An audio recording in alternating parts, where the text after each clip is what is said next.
Well, here's a situation report, I guess.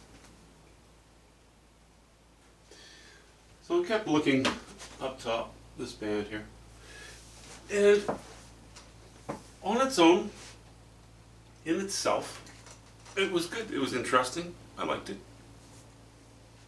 As a whole, I did not, because it was too interesting, still too cluttered. And I really want the focus to be here. So I didn't want that competition. So I simplified it, got rid of it. Now this line I'm not happy with, but the idea I am happy with. The line I can temper and change and groom a little bit, which is what I'll do.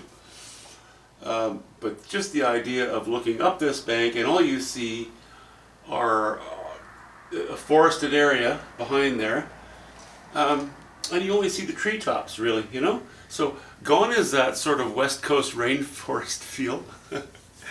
That's okay, there are plenty of areas that are fairly dry as well. And as I mentioned, you know, all the substrate here, the overburden might be a bit grassy and loamy, but the substrate is only a few inches below that. And it's all bedrock, and once the snow is melted, and a few days without rain, and that grass dries out very fast because there isn't enough soil to maintain much moisture content.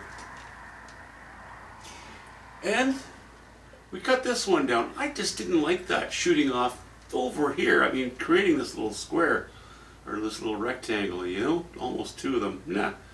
So we shortened it. I like that. I like that much better. Now we're dropping off. It forms an indicated line, which helps to, again, cradle our focal area, our area of greatest interest. Also, decided to add another member. Took away that what was going to be an evergreen at some point, and we added another old dead trunk. You know, and that's what we have really, is a couple of old trees. We don't know if they're still alive. We can't see the top of them. But there's a stump, there's a dead old thing, there's another stump, once it's painted. You know, something here. I love that. I love the interest in tortured old dead things. I love it. I don't have a problem with it. There are some areas that have been logged out, and they can even hold quite a bit of interest, as far as I'm concerned, visually. So, I'm very happy with that. I may just even dispense with this line. I may catch a little more light onto this other hillside here, and lay a little more light on here, something equivalent to here, or maybe even approaching this. Because right now we have this line doing this, and even though this will have some color on it, it's still, I want something here. I think I'd like to break that up. I'd like to have this feeling. So I would put some of these colors here, maybe some of these colors here. Also, I think I'd like to, as I said, maybe breach this line and introduce a few of these yellows, warmish, greenish yellows, onto this hillside. Because I think I mentioned the other day, I have this feeling of this. I don't want that. I like that. That's okay. And it's spreading at the bottom.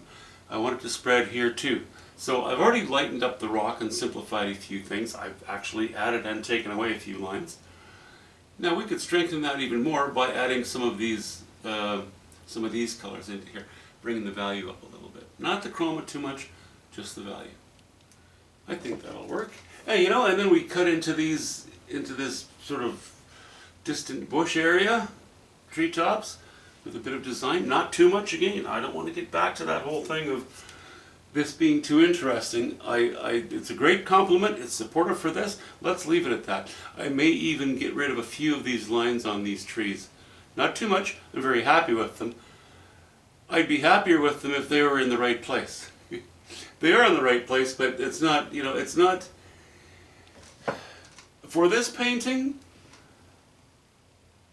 I don't like all of these thin lines just heading off the canvas there. Even with a frame, which will help, I don't mind raising the value at the base of this one maybe a little bit, but I'd like them to be a little bit softer. Very happy with how these were drawn out, and whatever. Sometimes that's just how it goes. Sometimes you put some of your best work in the worst places on the canvas. And it's not about the individual content, the individual items in the painting. It's about the painting as a whole. You really have to bear that in mind. You have to be fearless in your execution of painting the thing. And if various articles, various bits of subject matter within your composition don't fall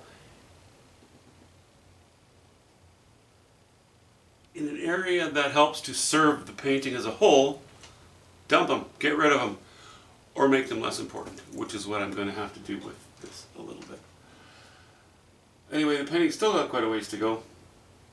It's kind of approaching the point now where I think, oh, suddenly we're almost finished.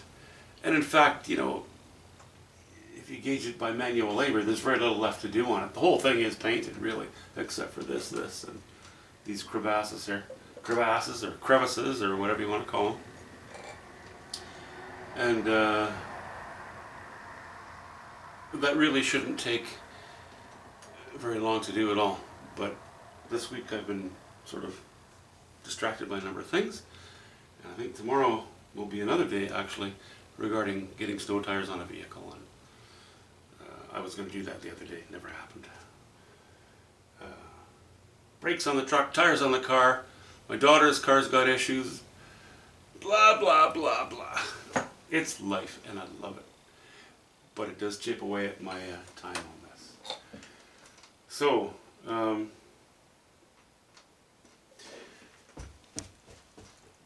my haircut's done.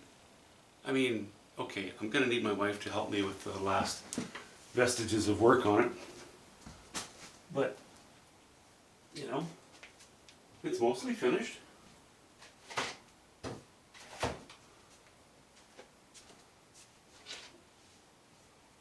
So I guess I gotta start working on the beard.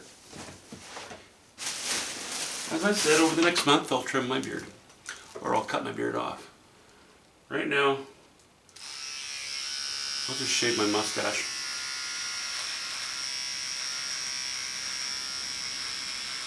And the way my mouth is